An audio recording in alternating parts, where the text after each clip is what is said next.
Hello, my friends. It is Wednesday, March 5th, 2025. I have 10 big stories for you today, and it's like a reflection of just how nuts the world is.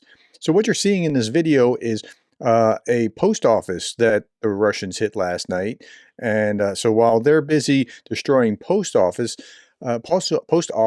in Ukraine, this is near Odessa, we have some political news where Mike Waltz is saying that everything in the U.S.-Ukraine relationship is on hold.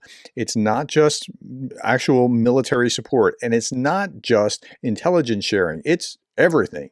Zelensky shouldn't demand security guarantees before talks, he says. Ukraine will negotiate with Russia, and Waltz and Yermak just discussed a Ukraine-U.S. meeting next week. Okay, let's hear this. And are pausing and reviewing all aspects of this relationship. And I just got off the phone before I walked out here with my counterpart, the Ukrainian National Security Advisor. He talked about all aspects. Listen again.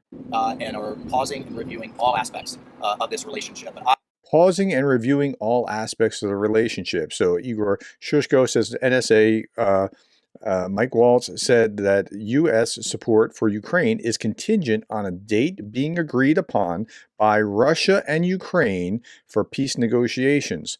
Now, by a date being agreed on by Russia and Ukraine. Now, if I was Russia and I knew that the U.S. had stopped supplying my enemy, and then it's contingent, anything further is contingent on setting a date, I would drag my feet as much as possible. And in fact, well, this is Steve Rosenberg from the BBC. When might Putin-Trump summit happen? One Russian paper today quotes a senior official. There's not even a rough outline. We still have no idea.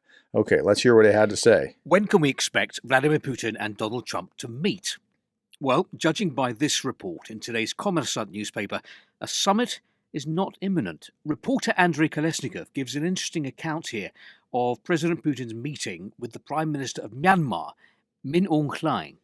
Just before it started, the reporter asked an unnamed but apparently high-level Russian official when exactly a US-Russia meeting might happen.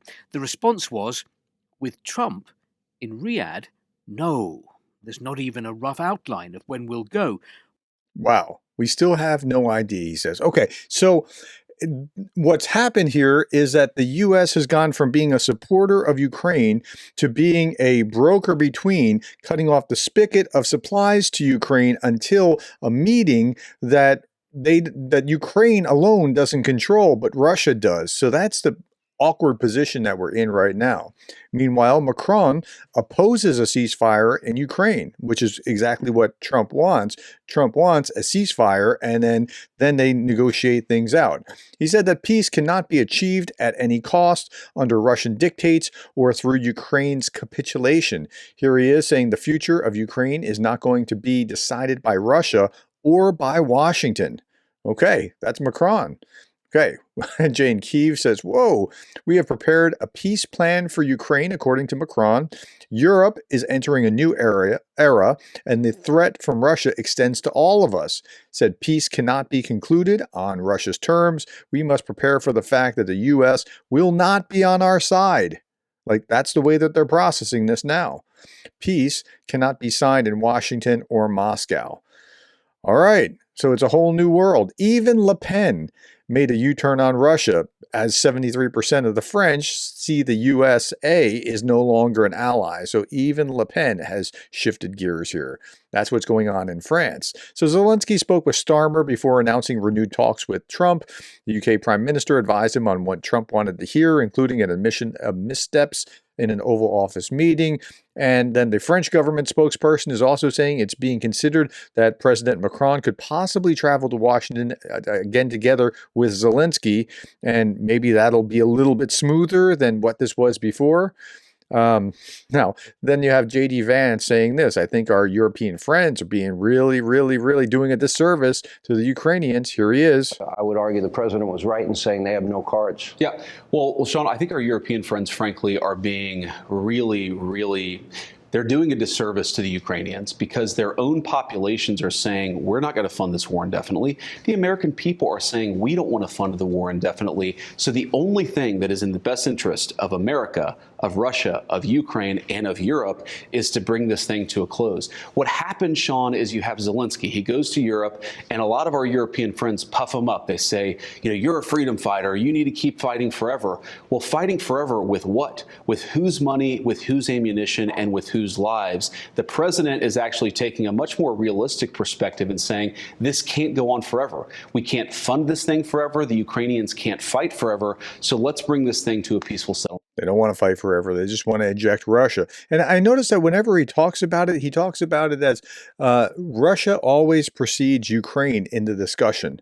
Have you ever noticed that? That's just something interesting. Now, Adam Kinzinger says, you guys were all about Europe stepping up until they did. It's an interesting point. That's right. Okay, major breaking news, another big story. In a 5-4 ruling, the U.S. Supreme Court has rejected Trump's request to keep billions in foreign aid frozen. So they're going to have to spend like the USAID money on Ukraine or wherever it's allocated to. Okay, now, Trump is also pushing to downgrade America's role in NATO, it appears. Trump signals U.S. exit from NATO leadership. So there's a power shift of some sort. I'm not sure who's going to fill the vacuum, if it's going to be France or the UK or Germany or just who. Trump is pushing to downgrade America's role in NATO, demanding Europe take on more responsibility for regional security. Now, the question is, why would he be doing that? So the best face on it is a strategic shift so that they can focus on China and not focus on Ukraine, because China is, to the U.S.'s collective military mind, the great threat that is on the horizon. So that's the best face. The worst face is that it's a retreat. So critics warn that this could weaken the alliance as tensions rise in Europe. Is Trump reshaping NATO, or is he walking away? I can't answer that. I'm not sure what it is. I just know that he's not trying to warmly embrace it. Okay, Kim Yo-jong, next story. That's a sister of Kim Jong-un, blasts provocations and threatens more nukes. She slammed the Trump administration for escalating tensions, citing the arrival of the USS Carl Vinson in South Korea seas. The U.S. B-1 bomber drills were out there. It's a policy of confrontation. So she's not happy about this. This is her. She's not exactly delightful. This is the USS Carl Vinson. My brother served on the Carl Vinson, so I perked up when I saw that news article. Okay, China is ready. Next big story. How about China being involved in this? China is ready for any type of war with the U.S. This is how the Chinese foreign minister responded to Trump's new tariffs on Chinese imports. Now, they were only talking about a tariff war here, but if you go on to the next article, Anton Gerashenko is saying that China said it will increase its defense budget by 7.2% this year as it continues its campaign to build a larger, more modern military. The budget, which adds up to about $245 billion, was announced at the National People's Congress. The Pentagon and many experts say China's total spending on defense may be 40% higher or more because of the items not included or included in other budgets. The nation's leaders have set a target of around 5% growth for this year. China's military spending remains the second largest behind the U.S., and it's already the world's largest navy. Now, that in and of itself is kind of bad, but not this bad. China, according to Anton Gerashenko, may talk with Russia about its participation in the war in temporarily occupied territories of Ukraine, the National Resistance Center of Ukraine reports. Now, take it with a grain of salt. I know that the National Resistance Center is not fly by night, but it's not AP, and it's something where I would just let's just be slightly skeptical about this one, because when I hear it in other places, I'll start to confirm it more. Just let's hear what it has to say. According to the center, China wants to gain combat experience on the example of how North Korea does it.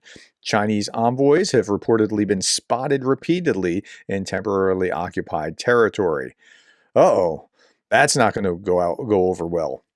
Okay.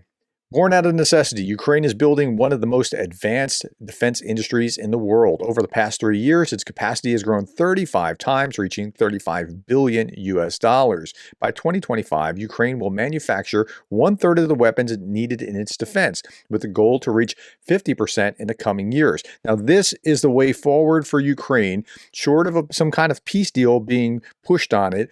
If they can build enough of their own weapons, have the supply of just money from Europe in order for them to build their own weapons, they can resist. The Danish model is accelerating this progress.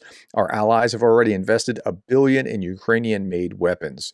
Drones are at the forefront of this development. In 2024, over 1 million UAVs were produced, and in 2025, that number will rise to 2.5 million. I've seen estimates of upwards of 4 million. I mean, this is really what they're good at. This is more than just military production. It's a strategic shift that secures Ukraine's future and strengthens global defense partnerships.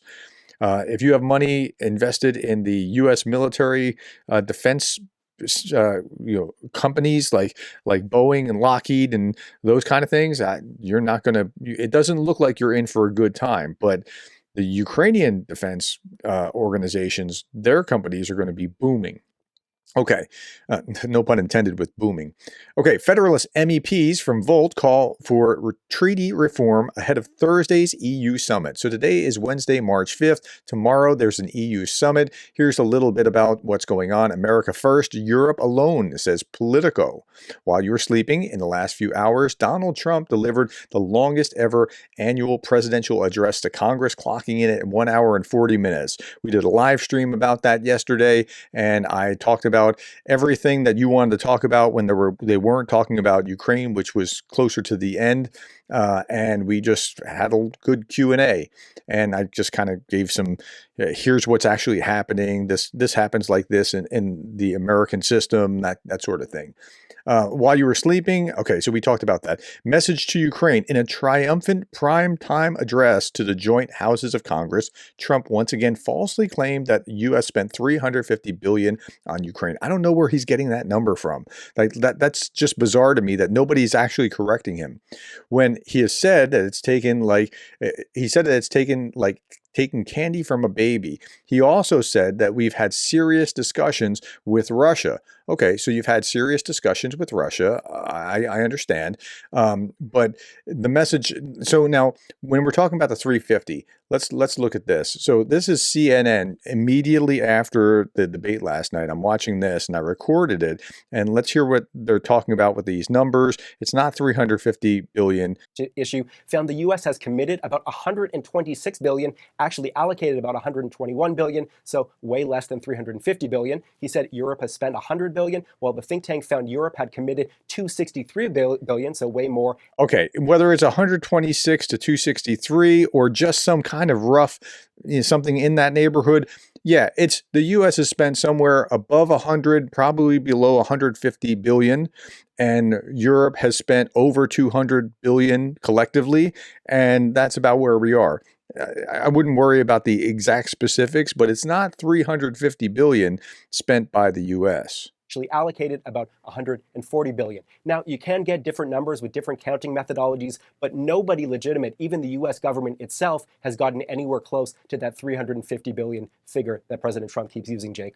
Very, very interesting. One thing, though, that you didn't correct there that President Trump suggested, I did see a study from a European think tank that did suggest that Europeans do buy, or at least last year, bought more Russian oil and gas in terms of the cost than they provided aid to Ukraine. That part of it, fair, I think is fair, but you weren't taking issue with that. I was not. But that is an interesting thing. Yeah, Trump raised that point, and that's a really sad thought that Europeans were actually spending this money on Russian oil still.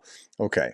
Message to Europe. Trump took aim at erroneously claiming that it has sadly spent more money in buying Russian oil and gas than they have spent in defending Ukraine by far, but he added, we're getting along very well with them. Okay.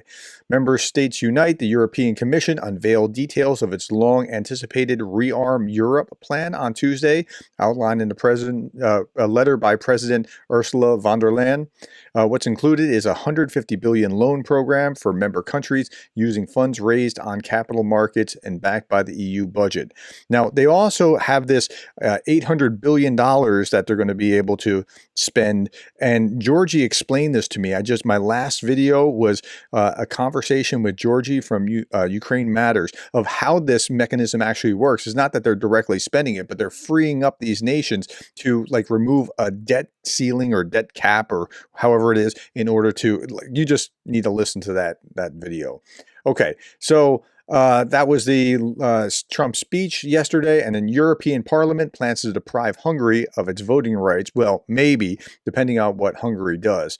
And we talked about Orban and how he gets kind of bought off because he doesn't really necessarily believe things ideologically. He's just trying to scam the European system. So Hungarian Prime Minister Viktor Orban is set to meet with French President Emmanuel Macron in Paris on Wednesday to discuss the ongoing situation in Ukraine. We'll see what happens with that.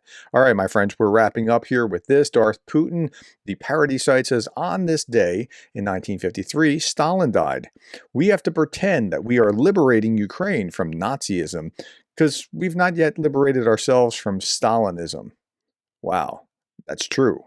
That's where they are. They're still thinking in these authoritarian terms. All right, my friends, that's all that I have. Thank you for the time, the likes, the shares, the subscribes, and thank you for being the kind of person that cares about Ukraine.